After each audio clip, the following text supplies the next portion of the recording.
जयपुर से बड़ी खबर है। एलपीजी संकट के बीच बड़ा फैसला, 20% अतिरिक्त कमर्शियल सिलेंडर का आवंटन। होटल, रेस्टोरेंट, ढाबा संचालकों को बड़ी राहत। राजस्थान समेत सभी राज्यों को बढ़ा हुआ कोटा। कमर्शियल गैस की कमी से प्रभावित होटल और उद्योग, अब 20% अतिरिक्त सप्लाई से राहत मिलेगी। घरेलू गैस सप्लाई पहले से ही रखी गई थी सामान्य। केंद्र का निर्देश है, अतिरिक्त एलपीजी इन सेक्टर्स को प्राथमिकता। होटल, ढाबा, इंडस्ट्रियल कैंटीन को मिलेगा इससे फायदा। 5 किलो एफटीएल सिलेंडर से प्रवासी मजदूरों को भी राहत मिलेगी। बड़े उद्योगों के लिए नया नियम लागू है। तेल कंपनियों में रजिस्ट्रेशन अनिवार्य है। सालाना एलपीजी खपत का डेटा शेयर करना होगा। पीएनजी के लिए भी आवेदन करने के निर्देश है। सिटी गैस डिस्ट्रीब्यूशन नेटवर्क से जोड़ने की तैयारी है। भविष्य की गैस आपूर्ति को लेकर डेटाबेस तैयार। एलपीजी संकट के बीच ये बड़ा फैसला माना जा रहा है। दीपक गोयल हमारे सहयोगी जुड़े फोन लाइन पर। 20% अतिरिक्त कमर्शियल सिलेंडर का आवंटन का निर्णय लिया गया। दीपक, जिस तरीके से परेशानी एलपीजी सिलेंडर को लेकर हुई थी, कमर्शियल एलपीजी सिलेंडर को लेकर, ये 20% आवंटन की बात कहीं ऐसा तो नहीं ऊंट के मुंह में जीरा साबित हो, या फिर कितनी राहत के तौर पर इसे देखा जाए? बिल्कुल, देखिए, रसोई गैस की किल्लत से जूझ रही जो होटल, रेस्टोरेंट और ढाबा इंडस्ट्री है, उसके लिए राहत की खबर तो है।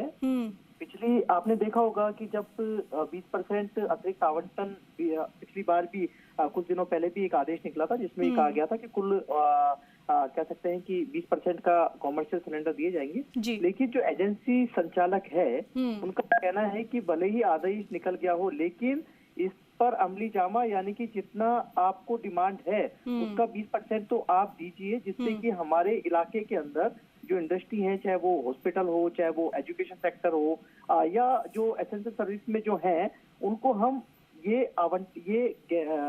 कॉमर्शियल सिलेंडर है वो दे सकते। लेकिन एजेंसी संचालक कहना है कि भले ही आदेश निकल गया, लेकिन उतना माल उनको जो कॉमर्शियल सिलेंडर है वो नहीं मिल रहे हैं। फिर देखिए, आज सरकार ने 20% का आवंटन अतिरिक्त जो बढ़ोतरी है वो की है, और इससे माना जाए कि एक राहत नहीं राहत खुलती हुई दिख रही है, क्योंकि जो इंडस्ट्री, होटल है या फूड बिजनेस सेक्टर है, उसको केंद्र में रखकर ये राहत दी गई है।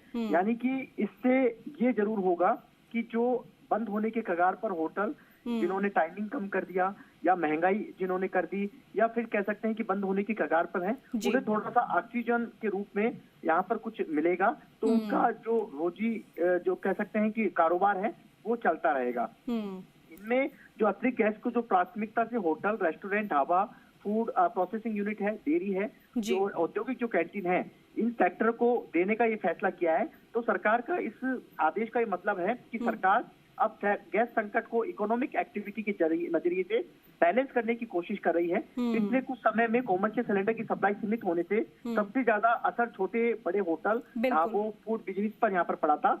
कई जगहों पर उत्पादन घटाना पड़ा, तो कई कीमतों पर बढ़ोतरी का दबाव बन गया।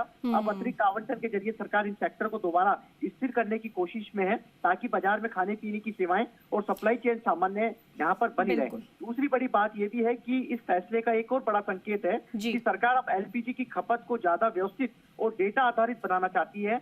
इसके तहत बड़ी जो इंडस्ट्री हैं और जो कॉमर्शियल उपभोक्ता हैं, उनको तेल कंपनियों के साथ अनिवार्य रूप से। ठीक है दीपक, बड़ी तो नहीं लेकिन थोड़ी राहत जरूर है। बहुत शुक्रिया आपका जानकारी के लिए।